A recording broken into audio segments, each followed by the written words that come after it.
नमस्कार।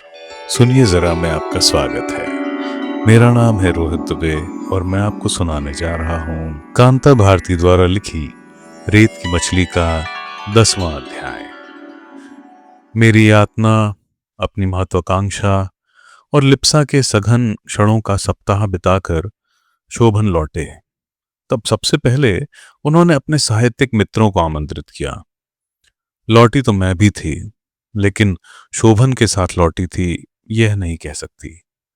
ऐसा लग रहा था जैसे किसी धागे से खींचकर बलात कोई कलकत्ते ले गया और उसी तरह बेजान खिलौने जैसी खींचकर वापस भी ले आया। फूल बगिया में जंगली लतर सप्ताह में ही बढ़ चढ़कर फैल रही थी। अब अपनी व्यवस्था से लड़ने के अलावा और कोई उपाय नहीं था। लतर बढ़ रही थी और मेरा भविष्य छोटा होता जा रहा था। कलकत्ते से लौटने के बाद शोभन ने फिर साहित्यिक मित्रों से संपर्क बना लिया। यह संपर्क उन्हें बनाना ही था। मुझे विश्वास है कि इसके पीछे भी शोभन का निहित उद्देश्य था। सम्मेलन में जिन लोगों को आमंत्रित नहीं किया था वे नाराज थे।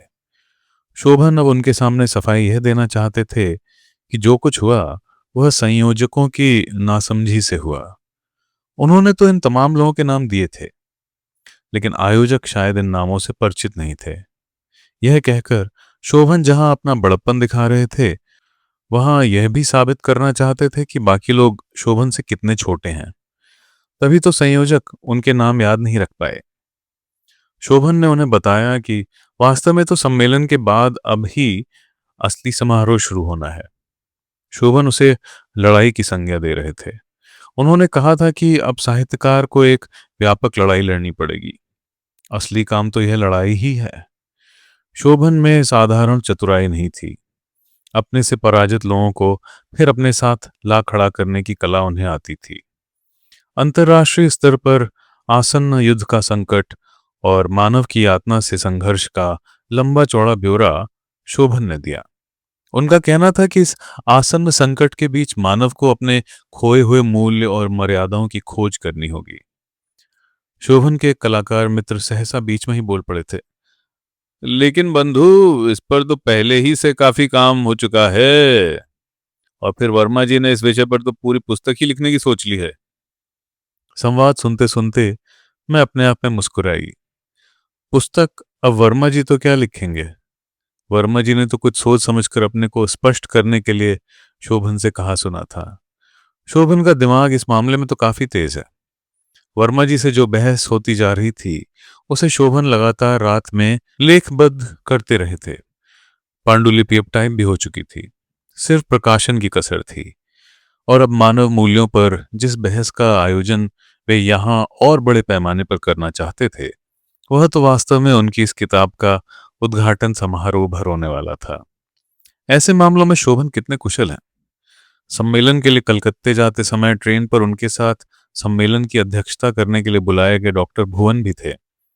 भुवन जी से शोभन ने पूछा था कि वे किस समस्या को उठाना चाहेंगे। डॉक्टर भुवन ने तभी अपने विचारों की रूपरेखा उन्हें बताई थी। वे सम्मेलन के दौरान शायद सन्नाटे में आ गए होंगे। जब उन्होंने सुना होगा कि विषय प्रवर्तन करते हुए शोभन ने उन्हीं की रूपरेखा को विस्तार देकर प्रस्तुत कर दिया था। इस बृहत्तर सम्मेलन की तैयारियां शुरू होते होते दशहरे की छुट्टियां हो गईं। शोभन खिल उठे कि मीनल फिर आ पहुंची। फूल बगिया में जंगली लतर और भी अधिक बढ़ गई थी। मन में उसके प्रति अटूट घृणा और प्रतिहिंसा होने के बावजूद अब उसे काटने की सामर्थ्य मुझ में बची नहीं थी। या यह कहूं कि जब उसे काटने का समय था, मैं निरुपाय बैठी रही। अब उसे बढ़ने देने के अतिरिक्त और कोई उपाय भी क्या था? मीनल से उनके वही लंबे लंबे कभी न खत्म होने वाले संवाद शुरू हो गए।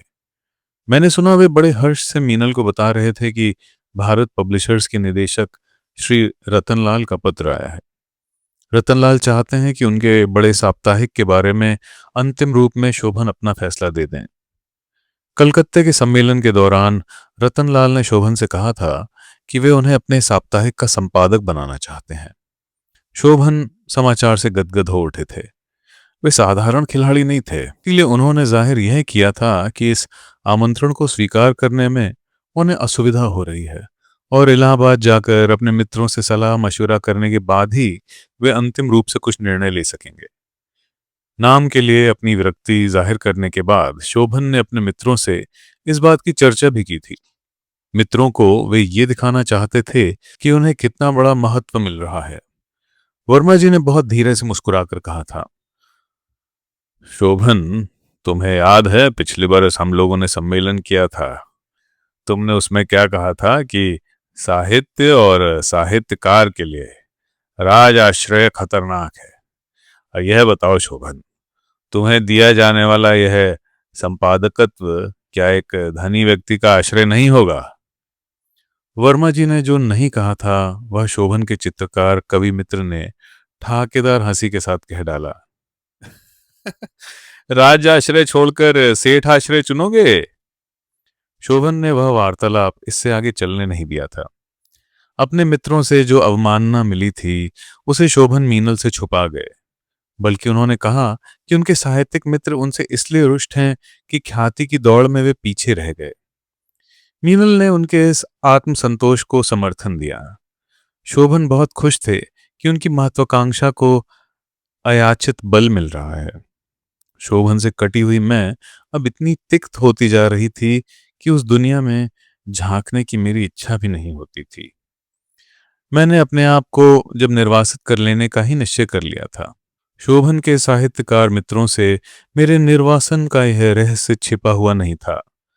बहुत कम बोलने वाले वर्मा जी ने एक बार संकेतों से कहा था कि पाली हुई बिल्ली कभी चेहरे पर भी पंजा मार देगी। मीनल का ध्यान इन व्यावसायिक संवादों में नहीं लग रहा था और शोभन को तब तक संतोष होने वाला नहीं था जब तक वे पूरी तरह मीनल को यह न समझा देते कि पत्रिका की इस जिम्मेदारी को संभालने के बाद न केवल शोभन अतिरिक्त प्रतिष्ठा ही अर्जित कर सकेंगे, बल्कि मीनल और उनके संबंध भी अधिक गहरे और अधिक उन्मुक्त हो सकेंगे।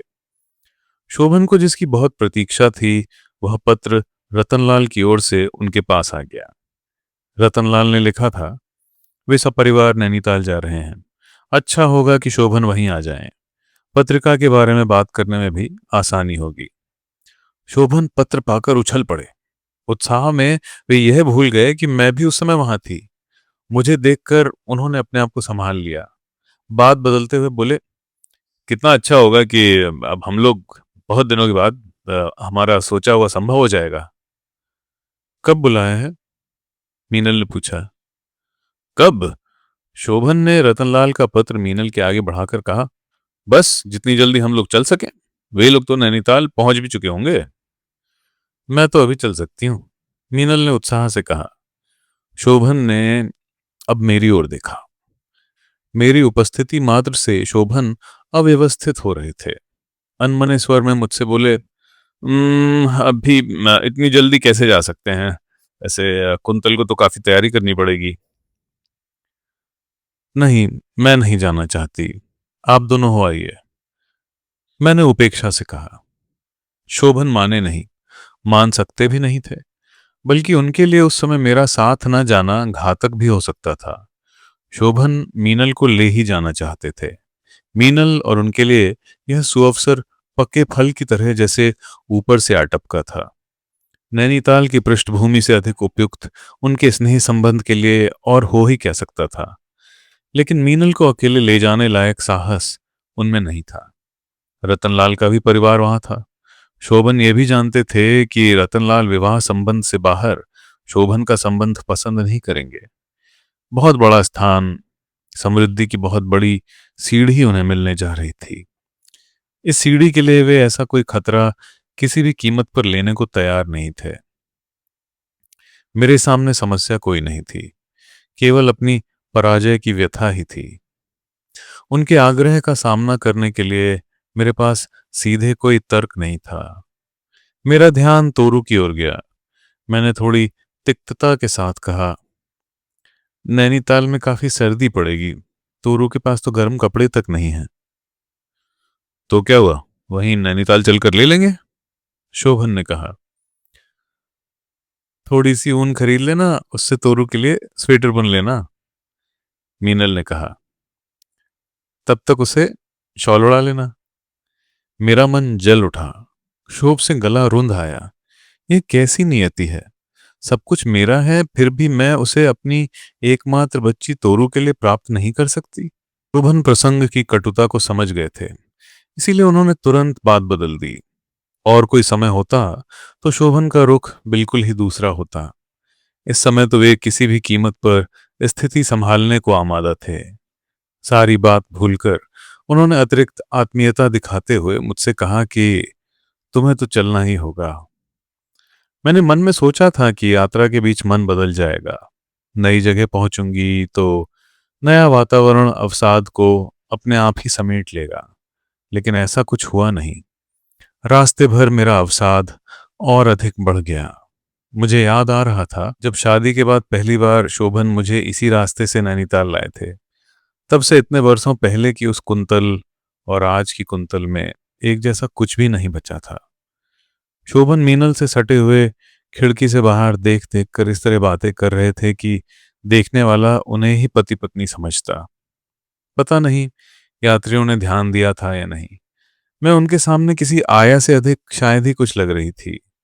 बीच बीच में मन का दर्द उभरता तो मैं तोरू को सीने में भींच लेती।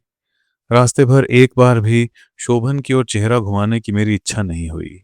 स्टेशन पर खासी सर्दी थी।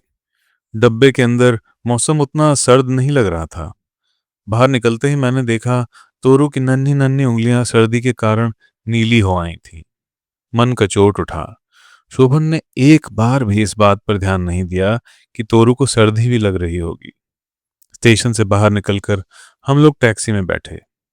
मैंने सोचा कि अब शायद शोभन पहले बाजार की ओर चलें और तोरू के लिए कुछ गर्म कपड़े खरीदें। लेकिन शोभन ने टैक्सी वाले को सीधे नैनीताल चलने का आदेश दिया। मेरा मन चीत्कार कर उठा। मुझसे रहा नहीं गया। हार कर मैंने कहा, जरा ठहरो। शोभन ने मेरी ओर प्रश्न सूचक दृष्टि से देखा। मैंने तिक्तता को दबाते हुए कहा, तोरू को इतनी सर्दी लग रही है, पहले कुछ गर्म कपड़े क्यों नहीं खरीद लेते? बात कहने के बाद क्षोभ और शर्म से मेरी कनपटियां जल उठीं। कंठ में उभरती हुई रुलाई को बड़े यत्न से मैंने रोका। बेबी के लिए कपड़े खरीदे गए, लेकिन मैं समझ रही थी कि उसके पीछे शोभन की मजबूरी भले रही हो, उनका उत्साह नहीं था। कपड़े खरीदने के बाद हम नैनीताल के लिए रवाना हो गए। अब मुझे ऐसा लगने लगा था जैसे मैं पहले से भी ज्यादा अकेली हो गई हूं। एकमात्र तोरू को छोड़कर टैक्सी की खिड़कियों से बाहर दिखते दृश्यों में मुझे सबसे ज्यादा अपनापन नजर आ रहा था। नैनीताल पहुंचते पहुंचते सूरज ढल चुका था और भीगी हुई सर्दी आसपास लौटने लगी थी। तो मित्रों, ये था रेत की मछली का 10वां अध्याय। लाइक, सब्सक्राइब और शेयर जरूर करिएगा। अगला अध्याय हम जल्द ही लाएंगे। धन्यवाद।